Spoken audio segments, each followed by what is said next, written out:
Hello viewers, তো আজকে যে টপিকটা নিয়ে আলোচনা করবো সেটা হচ্ছে মেনলি তোমাদের ফোর্স অ্যান্ড মোশন নিয়ে ডিসকাস করবো। আশা করছি তোমাদের যদি আরও কোনো কোয়ারি থাকে অবশ্যই কমেন্ট সেকশনে কমেন্ট করতে পারো। ভিডিওটা কেমন লেগেছে অবশ্যই বন্ধুর সাথে শেয়ার করে দিতে পারো।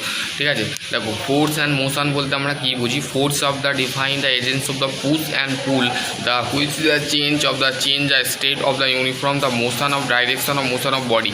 তাহলে কোনো একটা বডি যদি তার ডাইরেকশন চেঞ্জ করে বা দিক পরিবর্তন করে, মোশন পরিবর্তন করে, ফর এক্সাম্পল একটা কার বা বাইক, সেখানে তুমি কিন্তু ফোর্স দেওয়ার পর, তোমরা কিন্তু এক্সটার্নাল ফোর্স দেওয়ার পর সেই গাড়িটা কিন্তু তার ডাইরেকশানটা কিন্তু চেঞ্জ করছে। ঠিক আছে, ফোর্স হচ্ছে পুশ অর পুল, মানে তুমি কোনো একটা জিনিসকে অবজেক্টকে টানলে এবং ঠেললে, কোনো একটা অবজেক্টকে এরকম করে ঠেলে দিলে বা অবজেক্টটাকে এরকম করে টানলে, তো সেই অবজেক্টটাকে বলা হচ্ছে আমাদের ফোর্স। ঠিক আছে, দেখো effect of the force, force of the applied the object of forcing of the following the change, মানে আমাদের কিছু কিছু প্রসিডিওর আমাদের জানতে হবে। যেমন যে দেখো example of change of the state, force can be of the change the state of the rest, মানে কোনো একটা বডিকে তোমরা রেস্ট অবস্থায় রেখেছো, মানে বডিটা দৃঢ় অবস্থায় আছে, তো সেই ক্ষেত্রে সেই বডিটা নাড়াচড়া করছে না, তো সেই বডিটাকে বলা হচ্ছে রেস্ট বডি। ঠিক আছে, if you the kick the ball keep to the ground, for example দিয়েছে, উদাহরণ দিয়েছে।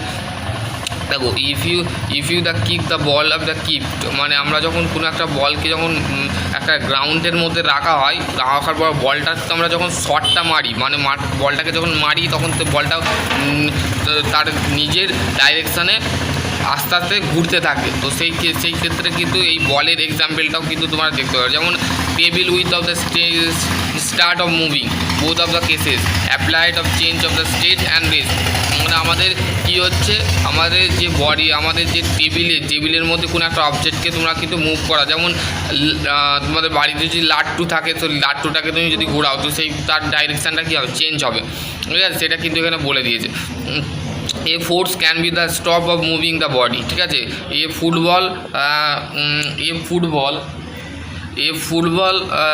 Football of moving the ground the stop the sometime because of the friction of the ground, মানে আমাদের যে ঘর্ষণ প্রক্রিয়া আছে সেটার ক্ষেত্রেও আমাদের ফুটবলটা একটা গ্রাউন্ডের মধ্যে যে থামে। ঠিক আছে, একটা তুমি এইটা মনে করো, এটা দেখো, এটা গ্রাউন্ড, ঠিক আছে, আর এইটা হচ্ছে ফুটবল। ঠিক আছে, এই ফুটবলটা কীভাবে কাজ করছে তোমাদের বেসিক্যালি তোমরা বুঝতে পারছো। ঠিক আছে, বোঝা গেল? তারপরে হচ্ছে দেখো তোমাদের basically force of can change of the direction of the motion the object, মানে কোনো একটা অবজেক্ট একটা মানে গতির দিকে পরিবর্তন করছে, চেঞ্জ অফ ডাইরেকশান, মানে কোনো একটা অবজেক্ট, যেমন একটা force of the steering wheel the change of the direction of motion, মানে আমাদের যেমন গাড়িতে স্টিয়ারিং থাকে, স্টিয়ারিং কী করে মেনলি আমাদের গাড়িটাকে অ্যাকোয়ার্ড ক্ষেত্রে কিন্তু সেই স্টিয়ারিংটা কী হয়, চেঞ্জ করে ডাইরেকশান, মোশনটাকে, গতিটাকে কী করে, পরিবর্তন করে। বা তুমি দেখতে পাবে যে যারা ক্রিকেট প্লেয়ার থাকে তারা কিন্তু যখন cricket ball direction of moving the cricket ball, মানে আমাদের ক্রিকেট যখন আমরা খেলা হয় তখন সেখানে আমাদেরকে বেসিক্যালি তখন আমাদের যেটা হয় সেটা হচ্ছে তার মধ্যে বলটা যখন আমাদের মারা হয় তখন সেই ক্ষেত্রে সেই জিনিসটা কাজ করে। ঠিক আছে, বেসিক্যালি বোঝা গেল। তারপরে force of change of the object, shape of the object, মানে কোনো একটা অবজেক্টের শেপ পরিবর্তন হচ্ছে। If you the spring from the with of the end the shape the spring. ঠিক আছে, তারপর হচ্ছে ব্যালেন্সিং ফোর্স এক্সাম্পল দেখো, ব্যালেন্সিং ফোর্স এইটা হচ্ছে ছবি, দেখো ছবিটা, ব্যালেন্সিং ফোর্স মানে হচ্ছে ভারসাম্যহীন বল। ঠিক আছে, ভারসাম্যহীন বল দেখো এখানে দুদিক থেকে ফোর্স দেওয়া আছে। ঠিক আছে, ছবিটা ভালো করে দেখো, এখানে দুদিক থেকে কিন্তু ফোর্স দেওয়া আছে। ঠিক আছে, এইদিকে মানে এটা হচ্ছে সেই দড়ি টানা খেলা হতো, সে ছোটোবেলায় আমরা খেলতাম। বা এইখানে তোমরা ব্যালেন্সিং ফোর্সে দেখো, এখানে একটা ব্যক্তি কী করছে, দেখো push the upward of the person, মানে কোনো একটা ব্যক্তি কী করছে, পুশ করছে, মানে flow, gravity of flow of the downward থার, এখানে তোমাদের সেই জিনিসটা বলে দিয়েছে। বোঝা গেল? কী দিয়েছে, force of the acting the body is the zero, মানে ব্যালেন্সিং ফোর্সের ক্ষেত্রে কী হয়, বডি কিন্তু জিরো অবস্থায় থাকে, সেই জিরো অবস্থাটাকে বলা হচ্ছে ব্যালেন্সিং ফোর্স। ঠিক আছে, a game talk equal to opposite of the external balancing force, মানে বিপরীত থেকে যখন কোনো একটা টক ওয়্যার, মানে ওয়্যার মানে কি, দড়িটাকে টানাটানি করছে, তো সেই ক্ষেত্রে সেটাকে বলা হচ্ছে ব্যালেন্সিং ফোর্সের উদাহরণ। ঠিক আছে, বোঝা গেল। আনব্যালেন্সিং ফোর্সটা দেখো, আনব্যালেন্সিং ফোর্সটা কিন্তু এর ক্ষেত্রে জিরো থাকে না। ঠিক আছে, বডি সবসময় জিরো থাকে না। ঠিক আছে, force of the acting the body not the zero, মানে জিরো অবস্থায় থাকে না। ঠিক আছে, এখানে তোমার সেখানে বলে দিয়েছি। ইনার্সিয়াটা কি, ইনার্সিয়াটা কি দেখো, সেটা তোমাদের basically the inertia, the tendency of body the remain the state of the rest is called হচ্ছে inertia of rest. Inertia rest বলতে আমরা কোনো একটা বডির রেস্ট অবস্থায় আছে।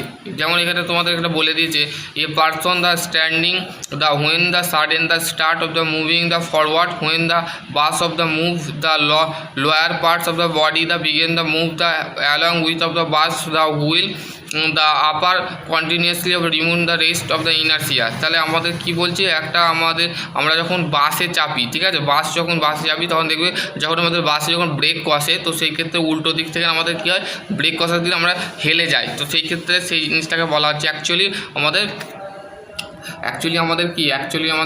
ব্যাকওয়ার্ড মানে কি, পিছনে ফেল করে। তো সেই ক্ষেত্রে সেই জিনিসটাকে বলা হচ্ছে টাইপস অফ ইনার্সিয়া। দেখো এখানে ইনার্সিয়া রেস্টের ছবি দিয়েছে, দেখো এখানে দেখো, যেটা আমি তোমাদের মুখে বললাম সেটাই কিন্তু এখানে বলে দিয়েছে। তো এইখানে বলে দেওয়ার পর এটা এন্ড করবো। ঠিক আছে,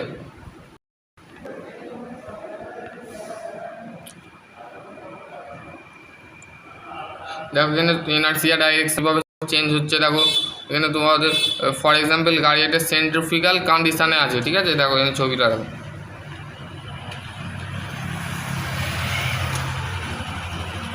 দেখো বোঝা গেল, এই একটা ছবি। Types of inertia, inertia of rest, inertia of motion, inertia of direction. ঠিক আছে, 3 ধরনের আমাদের ইনার্সিয়া হয়ে থাকে। ঠিক আছে, এবার হচ্ছে নিউটন ল অফ মোশন। ঠিক আছে, নিউটন ল অফ মোশন কি বলছে, according to Newton law first law of motion the body the rest remain the rest of the body of motion of the will be continuously uniform the stage line unless of the sum the external force of the applied of change of the uniform the motion the law of constants of the two part। ঠিক আছে, এর দুটো part দিয়েছে, সেগুলো আমি বলবো না, কিন্তু সেকেন্ড ল ফার্স্ট লয়ে কী বলা আছে, যে কোনো একটা বস্তু বাইরে থেকে যখন বল প্রয়োগ করা হচ্ছে, কি বল মানে বাইরে থেকে যখন এক্সটার্নাল ফোর্স দেওয়া হচ্ছে, এক্সটার্নাল বল দেওয়ার পর সেই বডিটা আমার কাছে দাঁড়াও 1 মিনিট তোমাকে দেখাচ্ছি।